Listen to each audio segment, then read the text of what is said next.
modern airplane that transports us to Mérida, capital city of Yucatan, is a thrilling symbol of the changes that have taken place in this remote part of the world since it was discovered by Spanish explorers over 4 centuries ago. The city of Mérida was founded in the year of 1542 on the site of the prehistoric Maya city of Tijo, where from a time close to the birth of Christ, the ancient Mayas developed an exceptionally high degree of civilization, which had begun to break down in the 15th century before the arrival of the Spaniards. Mérida boasts of having more windmills than any other city in the world. In fact, it is often referred to as the city of 10,000 windmills, which are used to pump water from hidden springs. In spite of its remoteness, Mérida is constantly improving commercially, industrially, and socially. Its streets have been paved, electricity is widely used, and living conditions are quite modern.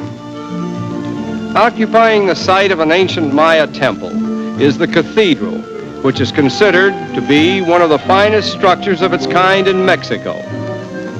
It was started in 1561 and completed 40 years later.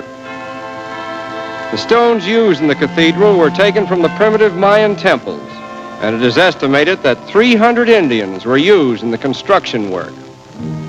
Mérida's modern motion picture theaters contribute considerably to local knowledge of what is going on in the outside world, and they also present an interesting architectural contrast between the present and the past, as exemplified in this picturesque old edifice, known as the Municipal Palace.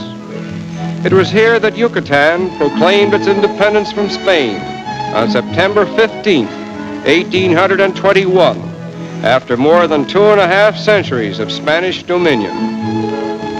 Nevertheless, the architecture of old Spain still holds a conspicuous place in Mérida and adds much to the quaintness and charm of the city.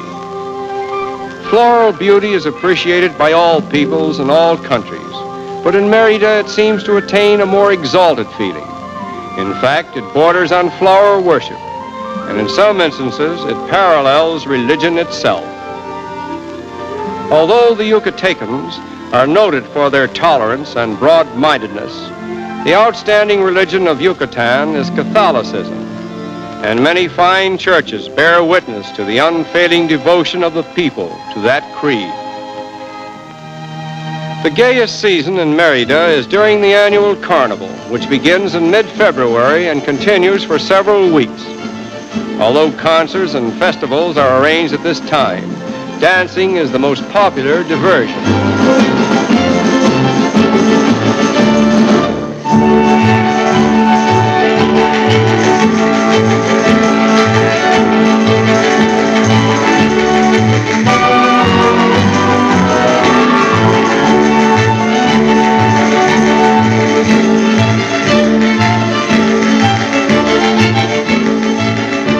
While most of the folk dances of Yucatan are Spanish in character, there are occasional revivals of ancient Maya dances, such as this one.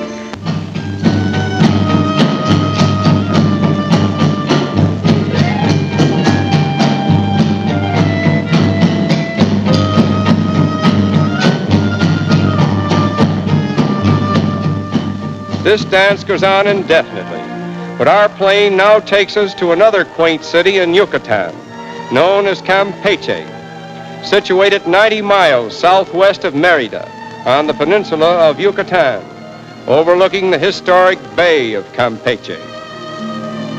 It was here in 1517 that the early Spanish explorers first set foot on the soil of Yucatan, and it was here that the first Catholic Mass on the continent of North America is said to have been celebrated. The actual location of the improvised altar before which the valiant conquistadores are believed to have knelt is marked by this cornerstone. Centuries have passed, and they who worshipped here are no more, but the old church stands as a tribute to their memory.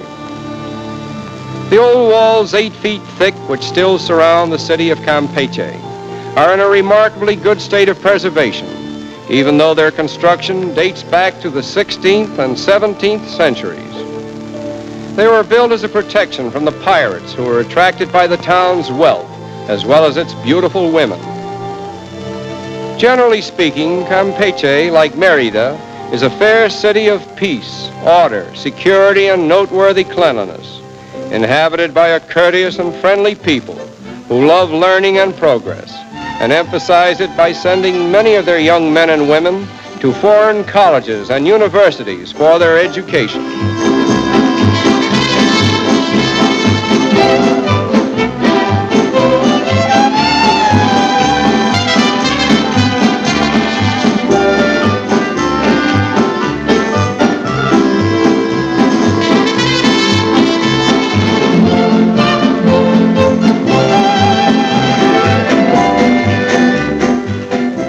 The mestizos, who are a mixture of Spanish and Mayan blood, form a large and picturesque portion of the population of the Yucatan Peninsula.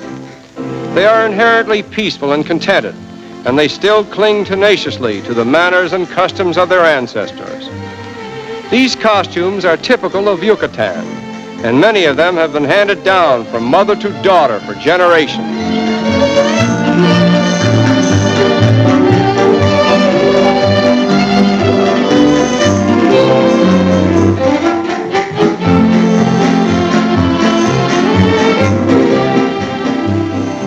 After meeting a few of the native senoritas of Campeche, we can understand why it was necessary for their ancestors to build walls around the city as protection from the roving buccaneers of the Spanish Main.